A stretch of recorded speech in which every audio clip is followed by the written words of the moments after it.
Halo, perkenalkan nama saya Muhammad Hairul Umam, NIM E12 2025 02199.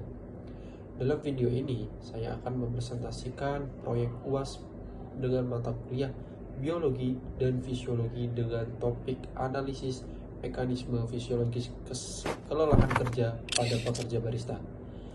Berdasarkan jurnal penelitian berjudul Hubungan Shift Kerja dan Jenis Kelamin dengan Kelelahan Kerja pada Pekerja Barista Kopi di Surakarta oleh Anastasia Diva Yuniar tahun 2021. Saya akan menganalisis bagaimana shift kerja mempengaruhi sistem fisiologis tubuh manusia.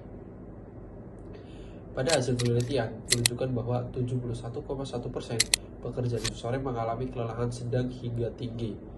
Shift sore memiliki resiko kelelahan lebih tinggi dibanding shift pagi, dan perempuan itu lebih rentan mengalami kelelahan tinggi 11,9% dibanding laki-laki, yaitu 4,2%. Nah, secara fisiologis ada beberapa mekanisme yang menjelaskan fenomena ini. Yang pertama, sistem saraf dan hormonal, yaitu kerja shift malam mengganggu ritme sirkadian, jam biologis tubuh yang mengatur waktu tidur, makan, dan sekresi hormon. Penurunan hormon menyebabkan gangguan tidur, sementara peningkatan kortisol yaitu memicu stres kronis.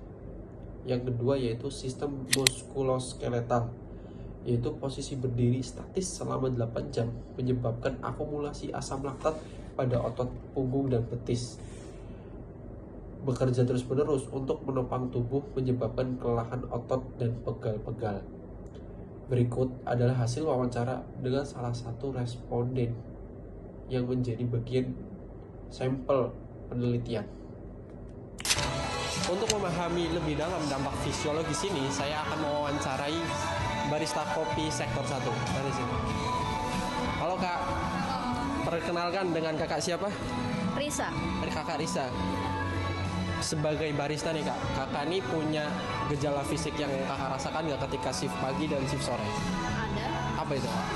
Biasanya sih itu yang paling ngaruh kalau aku habis shift jumping sih. Itu kayak di sini tuh kita kenal namanya shift jumping itu dari misal habis shift sore ke shift pagi besoknya. Nah itu tuh biasanya tuh kita jadi satu kurang tidur, terus kayak badan juga capek. Tapi yang paling ngaruh tuh di ngantuknya sih. Oke, terus ada nggak sih menurut kakak nih perbedaan ketika laki-laki bekerja sama perempuan ketika jadi barista gitu, perbedaan ketahanan fisik segala macam, menurut kakak ada?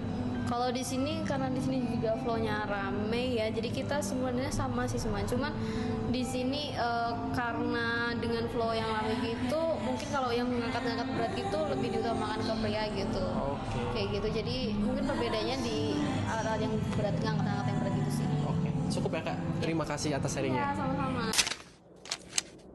Berdasarkan jurnal dan wawancara, ada analisis fisiologis yang pertama yaitu sistem pernapasan dan sirkulasi darah. Posisi berdiri lama mengurangi aliran darah balik ke jantung, menyebabkan stasis vena di kaki. Otot pernapasan juga tegang karena postur tubuh yang kurang ergonomis. Yang kedua, sistem pencernaan. Shift kerja yang tidak teratur mengganggu produksi enzim pencernaan yang mengikuti ritme sirkadian. Inilah mengapa banyak barista itu mengeluh mual atau gangguan lambung. Yang ketiga yaitu sistem koordinasi. Gangguan pada sistem saraf otonom menyebabkan ketidakseimbangan antara sistem simpatis dan sistem parasimpatis. Akibatnya, tubuh terus dalam mode siaga meski sudah waktunya istirahat. Nah, berdasarkan analisis fisiologis terhadap jurnal penelitian dan wawancara dengan barista, dapat disimpulkan bahwa kelelahan kerja pada pekerja barista merupakan fenomena multidimensi yang melibatkan gangguan kompleks pada berbagai sistem tubuh, termasuk sistem saraf, sistem muskuloskeletal, sistem endokrin, serta sistem kardiovaskular dan pencernaan, di mana faktor shift kerja, terutama shift sore, dan perbedaan jenis kelamin secara signifikan itu memperparah dampak fisiologis ini, sehingga diperlukan pendekatan komprehensif yang mencakup intervensi ergonomis, manajemen shift berbasis ilmu, dan edukasi kesehatan kerja untuk memitigasi dampak sistem tersebut. Demikian proyek analisis fisiologis kelelahan kerja pada barista. Video ini membuktikan bahwa pemahaman biologi dan fisiologi sangat penting dalam mengatasi masalah kesehatan kerja di dunia nyata.